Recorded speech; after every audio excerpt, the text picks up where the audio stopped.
Previously on DrakeParagon. So beautiful. Simple is a way to keep it safe. Rubbery paint called Volcam. Did you make the handrail? Sliding hatch like this. Nice drainage. A bit post. You gonna make that? It's called a boom king. How thick is that? Love the bulwarks and your design for the dock line. The strongest thing on the boat, probably, yeah? Prop shaft is just a little bit off center.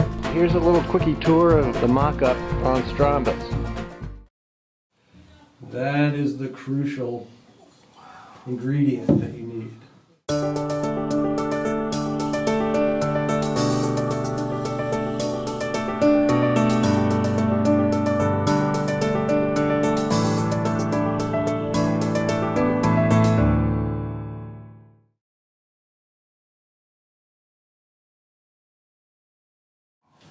So, She's come a long way since then.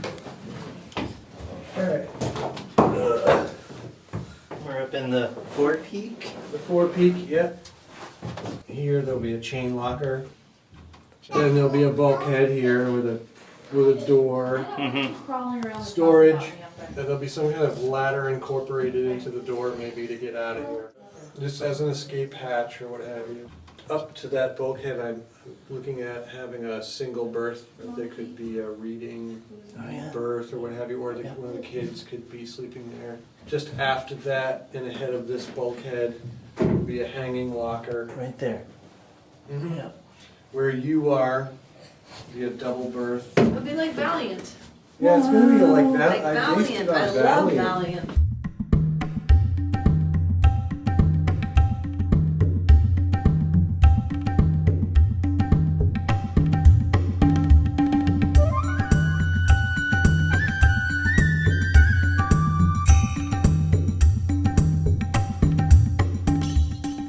I based my 40-foot interior layout on a 32-foot. In retrospect, we could have had a center cockpit and an aft cabin. Yeah. That's Right. typically what you would do in a 40-foot boat, but Yeah. I didn't know that at the time, so we're ending up with this weird hybrid. Well, we're sort of having an aft cabin. 'Cause the Kind kids of, yeah, you are can this still. small. At least yeah. have a bed in there. Somebody could sleep there. So this would be a double berth here that Yep. comes out about to midships. Yeah. Yeah. And there's enough room to stand and change your pants, basically where Mandy is. Yep. Otherwise, there's not enough headroom to stand up. So you'll have sort of a single berth here on the starboard side, or a sitting area where you can sit and read, and then a double berth on the port side, and a little bit of floor space in the center where you can stand up and have a headroom Yep. and look out the round port on the port and starboard side and get the breeze coming through that port right there. Right. And with that hatch open, you'll have a lot of airflow coming through. Mm-hmm. I love the ceiling. I love it painted white. It's truly beautiful. Thanks, guys. There is a varnish or oil coat here and there, and that's probably going to be it. Yep, that'll be it. Just be it. Yeah, I like it like this. I don't want it super shiny. No. I like it natural. Isn't it so, not the knees the most beautiful thing ever? Tell everybody where the knees came from. Well, the knees, these Hackmatack knees come from Maine, from a man named Newman Gee who died right around the time that I was figuring out what kind of knees I needed.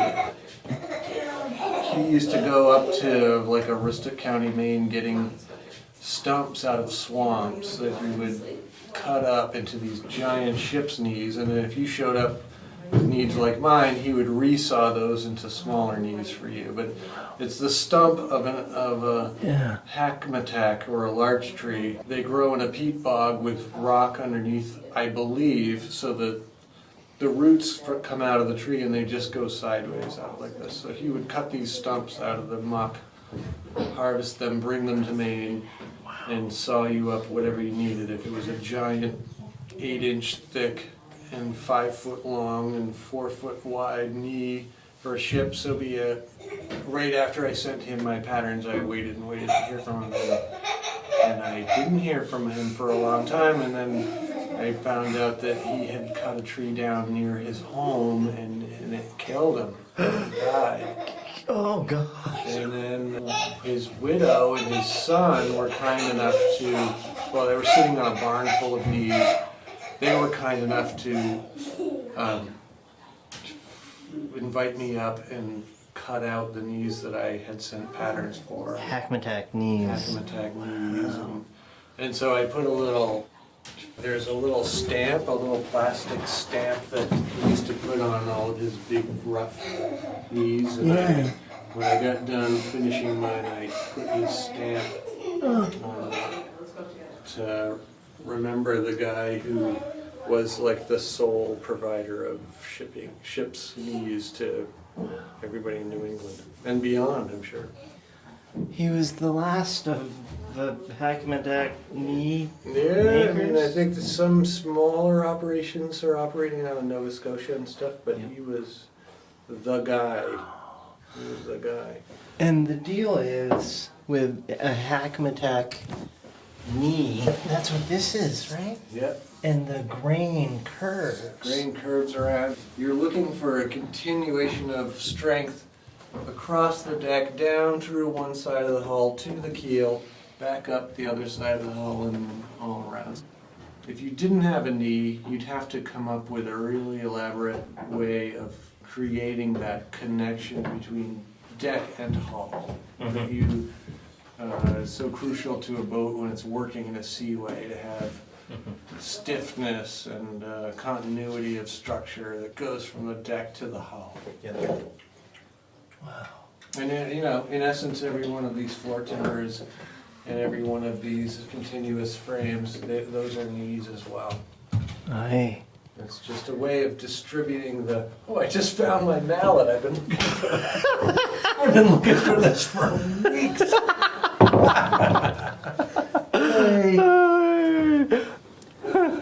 Yeah, it's a continuity of strength all throughout this. What is basically a capsule made out of wood.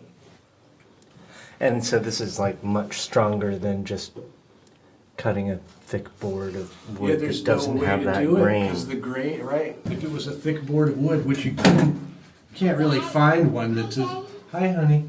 Can't find one that goes from here all the way over to there. That's like 18 inches wide, Oh yeah. and the grain would be running this way. Yeah. And you can't, if you made a piece out of that, it's just useless because it's going to snap. It's short. All this fallout down here. Yep. So instead, you have a piece with grain that goes around the bend, and that is the crucial ingredient that you need. Wow. Where's the bed gonna start? Right about on the center line Right of the about ship. on the center line, and then comes up, and it will go as far forward as. It's whatever the length of a standard berth is, 6 foot. Well, I'm 6'1". I would like a 6'4" berth. Yeah.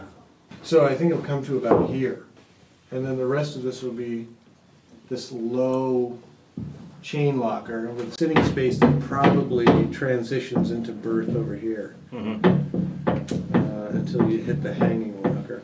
And you'll have a bit of storage space underneath the bed and on Yeah, both there'll be a sides. ton Yeah. actually. There'll be a ton. Will you have I like haven't figured out if it's going to be drawers or just doors that open. I haven't really.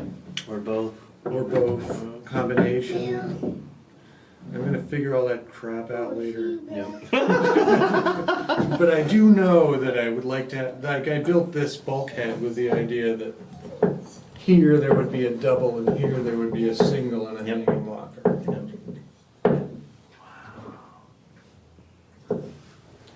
Hi there! That's where the foremast is gonna go. That's right. What's this hole for? Do you have the masts? I do. They're the original masts, so I'm just going to use those. Oh, good. We are going to use those? Yeah. Oh, good. Yeah, I'm not building new masts. No. I puzzled over it for a long time. Really? Fuck that shit. Screw that stuff. They're in good. They're still in good shape. Yeah, they're beautiful fur masts. Is it like a gaff rig? The fore has a gaff, and then the main has a Marconi main, just a regular Aye. modern type main.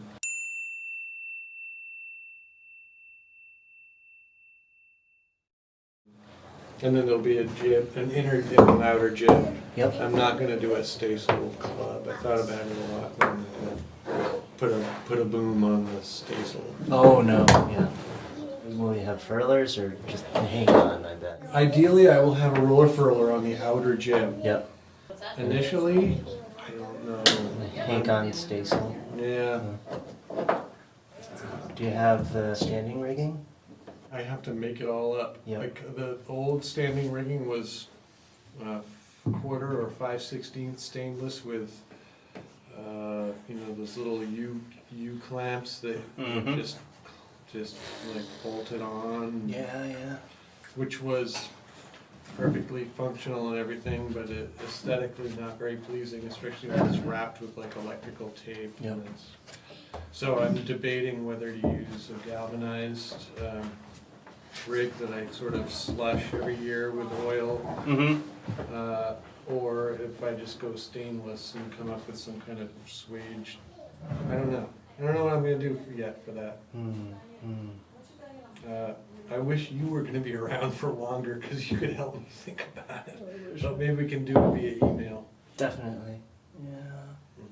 I wish I had gotten to Massachusetts earlier. Could spend longer here. It is what it is. Everybody's busy. Yeah. Wow, so there's the bit. Yeah. Going straight down to the heel. There's a big 5/8 lag, and it's mortised, but there's a 5/8 lag holding it onto the stem. It's strong. Yeah, and that's what you'll secure your anchor rod to. Yeah, or the windlass, whatever, the Yep. windlass. I'm looking for a windlass. Yeah. So all the planks are new, All new. and all the deck is new. See this piece? Yeah. That's original. This piece is original. That piece is original. And then there's one more back there that's original, and that's it. And the keel. And the keel. And the keel's wood. Yep. Wood, and there's 8,000 pounds of lead outside. I think it's 17 inches high and 5 inches thick. That's this piece of larch that makes the keel. Wow. So she's real rigid on the backbone. Long, straight, shallow keel. And I hope she tracks well. We just have to wait and see. I'm sure she will. She's a big, long, full keel. Mm-hmm. Yeah. Yeah. She could ground out very nicely on one side and Yeah. come right back up on the other side. Be interesting to see what it's like when the bed's in here and the foremast is in here. Yeah, I'm almost militantly determined that it won't be fancy. No. Yeah, militantly determined. It will be comfortable and it will be safe, but it's not going to be fancy. No. Fancy out the window. I mean, I like little details here and there that are like, oh, that's nice. But as far as big varnished expanses of raised paneling and I have no time for that. Yeah. Like, there's other stuff to do. In life. God, life, man. Yeah. Time for that. And into the main cabin. It'll be so cool when the cabin soul's in.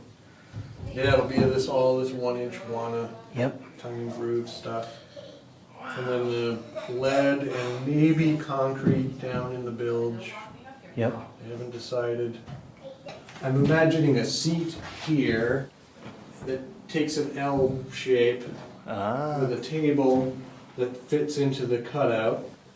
Potentially that table could drop and create a double berth for a guest couple. Here, a pilot berth with storage underneath. And then just in this area here, sort of like a schoolboy desk with a stool that's a nav station. And then where you're sitting, a cooker. Right here. Propane cooker. There was going to be, whatever kind of countertop we had here was going to be relieved here for a small stove, a wood stove. Yep. It faces the table with some wood storage underneath, and then I had imagined maybe the countertop comes around like this, and there's a sink right here. Wow. And every top, the stove, the sink, over the top of the wood stove could have a little insert that was like countertop space. And then finally, in the head, I started to mock up a tub. Which the idea of the tub is to have a spot where if you had some kind of hot water system on the boat, you could sit in that tub, you could get wet, and then trap all that water with a drain plug, use it to wash, and then open that drain plug and turn the hot water back on and rinse. So you could keep all the water in the tub and not be splashing it all over the head and what have you. And then if you're in port, you could have some kind of a sealed insert here that you could fit down in and then clamp it down so it was tight. Fill that sucker right up with hot water and have a good soak. Yeah! I remember you built a wooden bathtub before. I did. Remember? So I would like to do that again out of good marine like okume plywood and epoxy sealer and a little shelf with bar soap and what have you. And so just a versatile kind of system that lets you bathe on board. Because I had my schooner days where we just had cold water pump showers.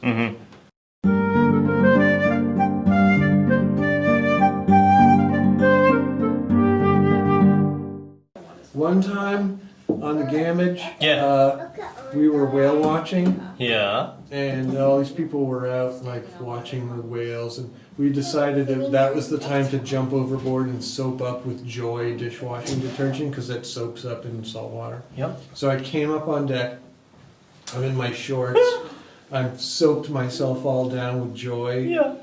And I couldn't see because I had soaked my face up and everything, and I stumbled to the rail, and I found the rail, and I got up. I'm covered with dishwashing detergent, so I'm slimy. I step on the rail, I jump over into the sea, and the dinghy is there. Oh no! Yeah, it was miserable. Did you hurt yourself? Jeez. Not for any length of time. It was really embarrassing. There were a lot of people there. I was like, I'm trying to find my way. I just went right into the. How far did you fall? It was there the whole time. I didn't even check before I soaped up. How old were you when you did I that? couldn't have been 22. Wow. So I do like it. Now that I'm 44, I like the comforts of home. Yep, me too. Wow. So, you got a Groko head? Yeah. I used to have that one. Oh yeah, that's the captain. That's the captain. with the big handle. Yeah. And a big outlet. Yeah, actually, that thing's a bear to rebuild. Is it? Yeah. Oh, thanks for telling Well, me. It's good to know. I mean, I have a rebuild kit. Oh boy. I rebuilt that head many a time. Oh yeah. Mm-hmm. So finally, Drake, you should take a look at the forehead. I built knees to go to this centerline timber that we have, and then I through bolted from here to here, and then across this way, and inside of here, there's bolts that go each way to strengthen that whole assembly. The mast will be solidly held in place by A lot of blocking, a lot of knees, a lot of blocking. It's like, ceiling's like a piece of art. Hopefully it'll work well too. Yeah. It's thick. The whole boat's thick. Whole boat's thick. The hull, the cabin top, the deck, it's all unbelievably thick. Have you ever hit anything when you were sailing? I would say. No, just ground. Just ground. Yeah. So you don't you don't run into logs, containers, blah blah. Well, I know people do. But I never I have. never have. No. So that's what I'm looking for statistically, sort of. And my big fear is I plank up this boat with 1.25 wanna, I get it all set up, we go sailing, and I run into a log and holes the hull. But if you've been sailing for a long time, if you don't tend to hit stuff. I've sailed for about 35,000 nautical miles. I've never actually hit anything, but I've heard of people who have and been sunk. Yeah, Yeah. yeah. If you did hit like a container or a log or something and you were going fast enough and hit it hard enough and it did hole the bow section of the hull, would the boat sink? I mean, isn't wood itself like buoyant? Oh, not buoyant enough to hold her up. Once you puncture the hull and she fills with water, she will sink until she's got the decks in the water. Okay. You need a plan. You need a plan. Yeah. Typically, that is like traditionally it'd be like you're gonna rig a sheet of canvas with some ropes, and then run it out over the hull. Yep. Just close that hull. Yep. And then just race for land. They even sell those. Oh, they do. You can buy them. It's like a tarp with strings attached to it, Yeah. but being packaged and sold for that very purpose of covering the hull. Right. And unless you've got a steel boat, you've got to think about it. Yep. I have to approach this casually and sort of, we're going to get this boat in the water, no interior, we're going to sleep on thermarest pads, we're going to go around the corner to Brace Cove, camp overnight, and then we're going to come home. And then we might go to Provincetown. Yeah, next big trip. Yeah, and then we might go to Camden, Maine. Yeah. And by that time, we're going to have a good inkling about whether we want to continue doing this. Yeah. And then we're going to go to the Bahamas. And then, right, New York City, Block Island. Newport. That's how we're going to approach it. I am not building this saying. Our trip with Drake to Bahamas. I totally remember that conch salad. This story I tell my patients so frequently, Drake. Yeah.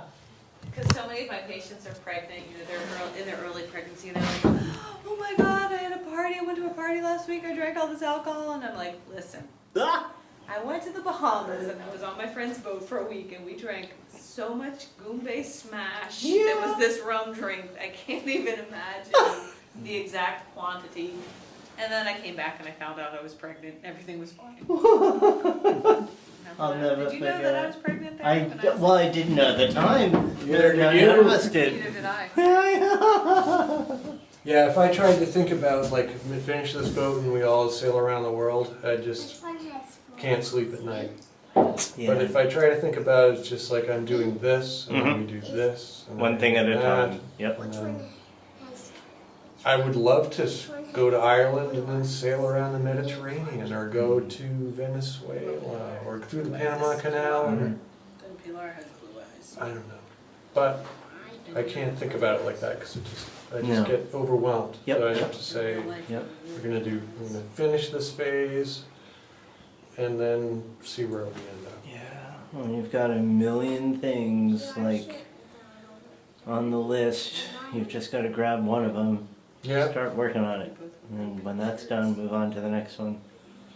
that's a beautiful thing because you don't initially learn that as a human being. You have to gradually learn that as you go. That's how it works. That's how it works. That's how it works. As when you're young, you're like, and then I'm gonna drive a race car around the world. I can do anything. I can do anything. And then you realize, well, isn't it better to just have the objective of getting through the crap you're invested in right now, and then come up with something after that? Because you sort of have to. Yeah, I mean, I think that's the way it works. And if we didn't have this project, I might never have arrived at that It's been a understanding. very cool project. Made it. And we found out that we still love each other after all that crap. Wow. Maybe just going through all that crap together is Yeah, right, exactly. Yeah, Is- that's good. That's what's good for you, going through that.